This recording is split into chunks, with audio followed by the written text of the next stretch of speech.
Hello दोस्तों, जैसा कि आप जानते हैं इस वक्त पाकिस्तानी कब्ज़े वाले जम्मू कश्मीर में जो सिविल नाफरमानी की तहरीक थी उसने एक बगावत की शक्ल इख्तियार कर ली है। और ये बगावत को कुचलने के लिए पाकिस्तानी कब्ज़े वाले जम्मू कश्मीर सरकार के पास पुलिस की नफरी नहीं है, जिसकी वजह से सरकार ने हमारी जो ऊपर सहूलतकार सरकार बैठी है, इन्होंने पाकिस्तान से फ्रंटियर कांस्टेबलरी, पंजाब कांस्टेबलरी और पंजाब रेंजर्स को बुलाया है। कई शहरों में पंजाब रेंजर्स पहुंच चुकी है, लेकिन मेरी जो इतला है उसके मुताबिक रावला कोर्ट में अभी तक किसी भी पाकिस्तानी फ़ोर्स को दाखिल होने नहीं दिया अवाम ने।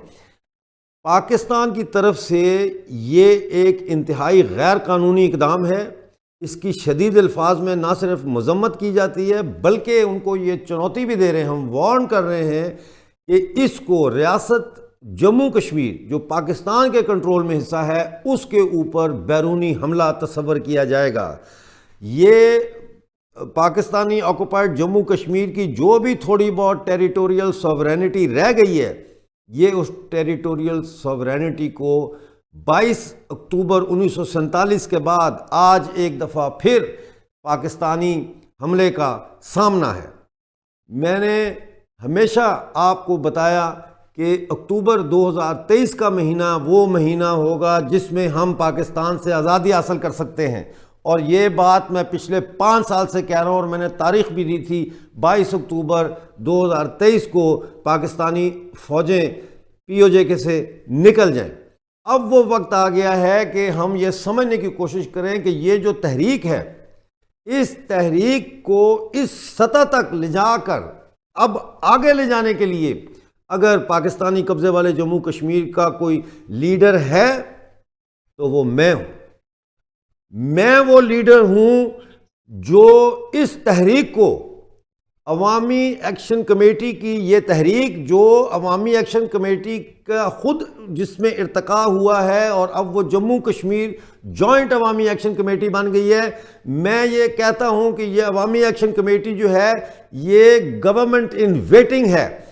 अवामी एक्शन कमेटी को अब इन नारों से आगे बढ़ना चाहिए कि बिजली के बिल नामंजूर और वसाइल हमारे, कब्ज़ा तुम्हारा नामंजूर, बल्कि अब इन वसाइल को पाकिस्तान के कब्ज़े से छुड़ाने के लिए हर शहर, गांव, तहसील, ज़िले की सतह पर अब इनको इक़्तिदार अपने हाथों में लेने के लिए आगे पेशरफ्त करनी है। और इनको इसके साथ साथ जो जम्मू कश्मीर जॉइंट अवामी एक्शन कमेटी है, इसकी मरकज़ी कमेटी जो है वो मुज़फ़्फ़राबाद पे कब्ज़ा करे और हुकूमत का ऐलान करे। मैं आपको अभी भी ये बता रहा हूँ कि 5 तारीख को, 10 तारीख को, 17 तारीख को जो मुज़ाहरे होने हैं उसमें सिर्फ 3 नारे लगने चाहिए। पहला नारा है गो अनवार गो, यानी मौजूदा वज़ीर आज़म जम्मू कश्मीर का जो है POJ के का अनवारुल हक चौधरी, ये और इसकी काबीना और पूरी असम्बली इस्तीफ़ा दे।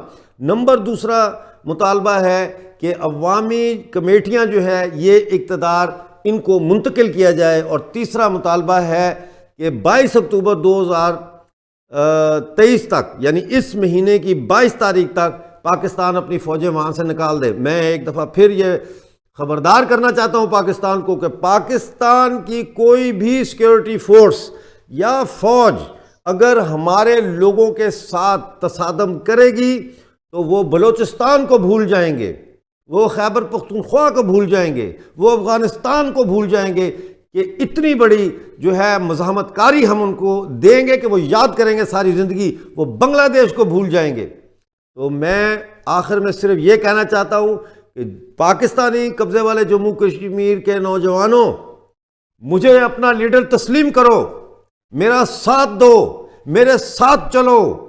हम पाकिस्तानी कब्ज़े वाले जम्मू कश्मीर को पाकिस्तान के चुंगल से आज़ाद कराएंगे। उसके बाद हमने आगे क्या करना है वो पूरी रियासत के जो अवाम है उनके साथ मुशावरत के बाद हम तय करेंगे।